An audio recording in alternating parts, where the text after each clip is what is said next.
Good evening, YouTube. Welcome back to another video of Walk in Christ.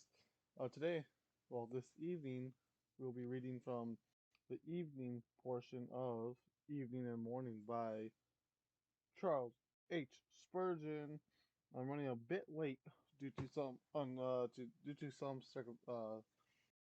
stuff, uh, circumstances, whatever it is.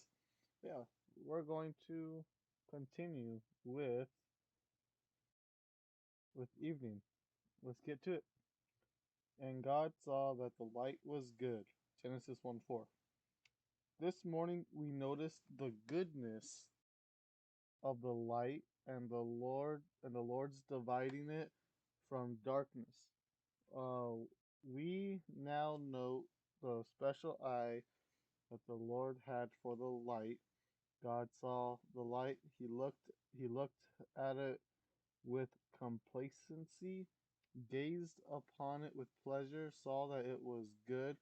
If the Lord has given you light, dear reader, he looks on that light with peculiar interest. For not only is it dear to him as his own handiwork, but uh, it is like himself, for God is light. It is pleasant for the believer to know that God's eye tenderly observes that work of grace that he has begun. He never loses sight of the treasure that he has placed in our earthen vessels. Sometimes we cannot see the light, but God always sees the light, and that is much better than our seeing it. Better for the judge to see my innocence than for me to think I see it. It is very comfortable for me to know that I am one of God's people, but whether I know it or not, if the Lord knows it, I am still safe. This is the foundation. The Lord knows those who are His. You may be sighing and groaning because of inbred sin and mourning over your darkness, yet the Lord sees light in your heart. For he has put it there, and all the cloudiness and gloom of your soul cannot conceal your light from his gracious eye.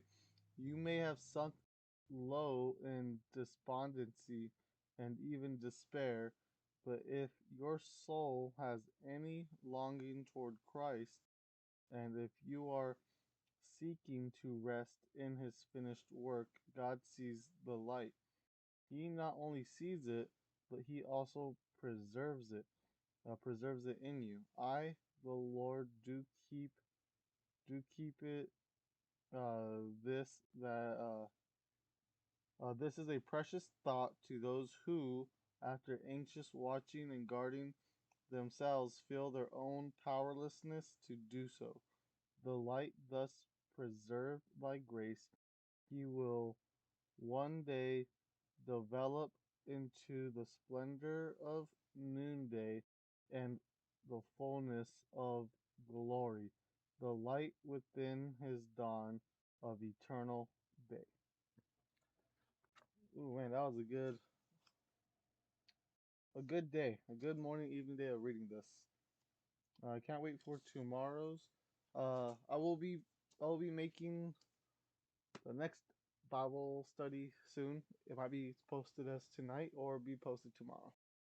Um, Hope you guys have a good, wonderful night, and I'll see you guys in the next video.